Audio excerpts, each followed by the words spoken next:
Research team member, Taubenberg's team member, Johann Holton, finds and sends a remarkably well-preserved 1918 flu virus specimen from a frozen body killed by the 1918 flu to Dr. Taubenberger's lab in Fort Detrick, Maryland. Now, again, he found this virus from a victim of the 1918 flu that was buried in a shallow grave in the permafrost and never really thought out. It was like putting it in an incubator, a frozen container.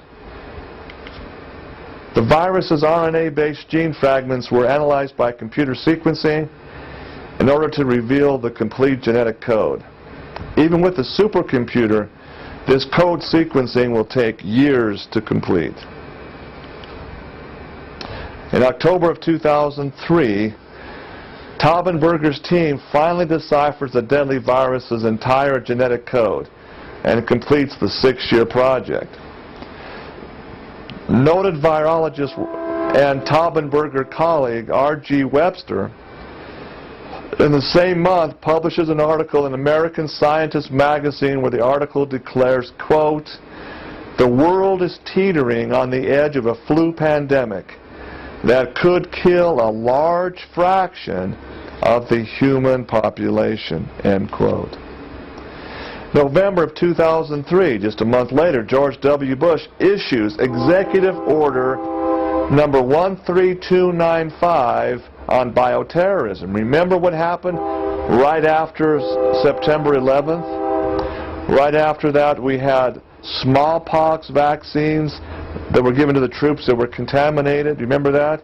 Do you also remember what happened? There was some anthrax spores, weapons-grade anthrax that originated from Fort Detrick, somehow got mailed to certain members of Congress and certain members of the media, created quite a panic and terror at that time.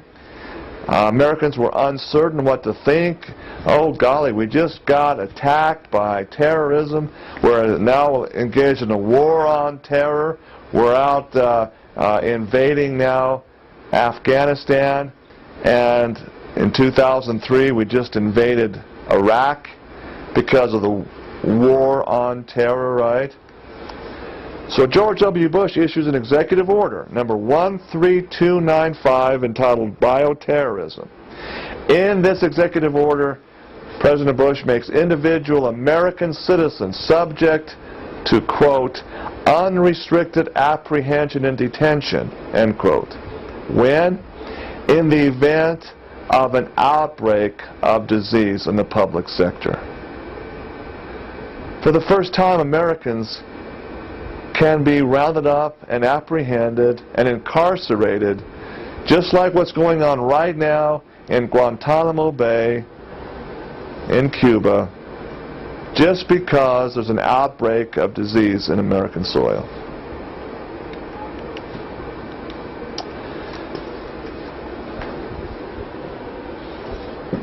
A year and a half later, 18 months later, in April 2005, something really interesting happens.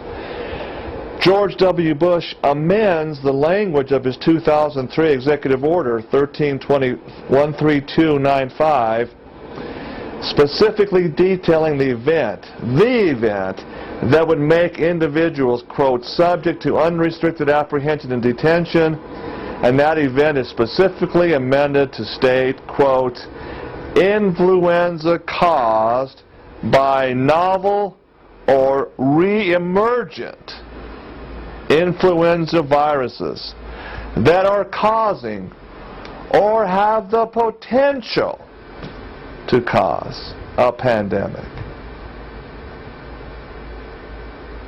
Let me again reemphasize. Here's his executive order, making individual American citizens subject to arrest without trial, detention for as long as is deemed necessary.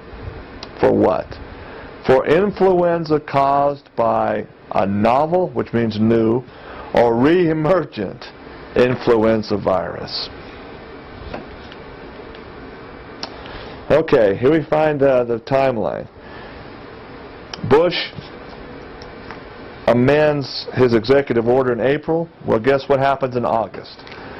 August 2005, the team in Fort Detrick inserts plasmids into human kidney cells, which then transfers human DNA into the 1918 virus, making it human-specific now.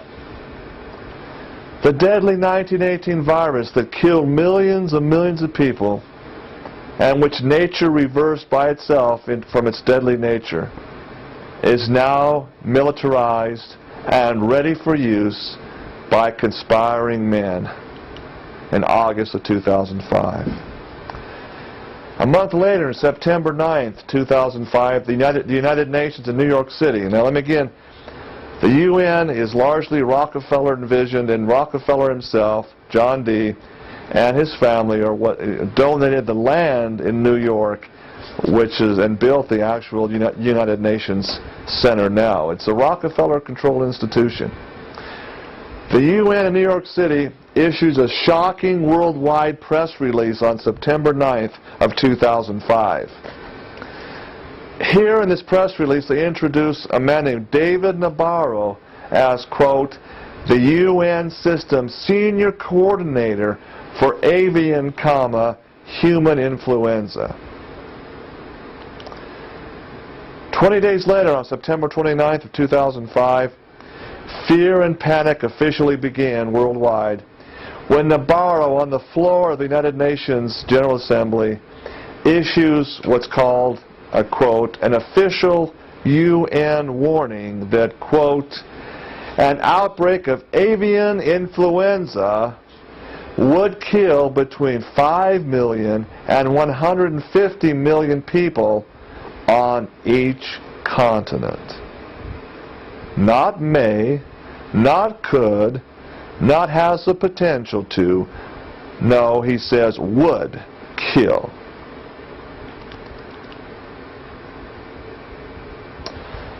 Well, the next month, ex-Utah Governor Mike Leavitt jumps into the battle.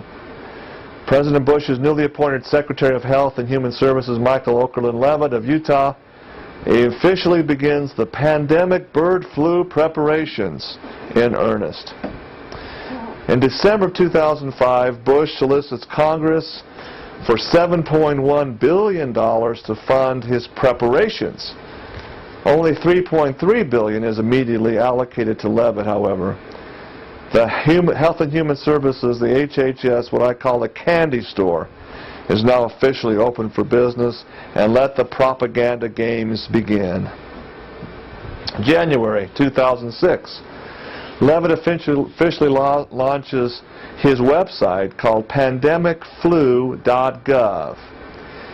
Here he declares, quote, let me be clear. It is only a matter of time before we discover H5N1 in America. The migration patterns of the wild fowl that carry the virus makes its appearance here almost inevitable.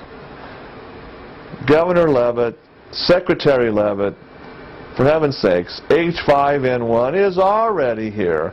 You take any virologist and study the blood and structure of the bird population, H5N1 in its non-toxic, non-lethal state is already here. It's already here in Utah.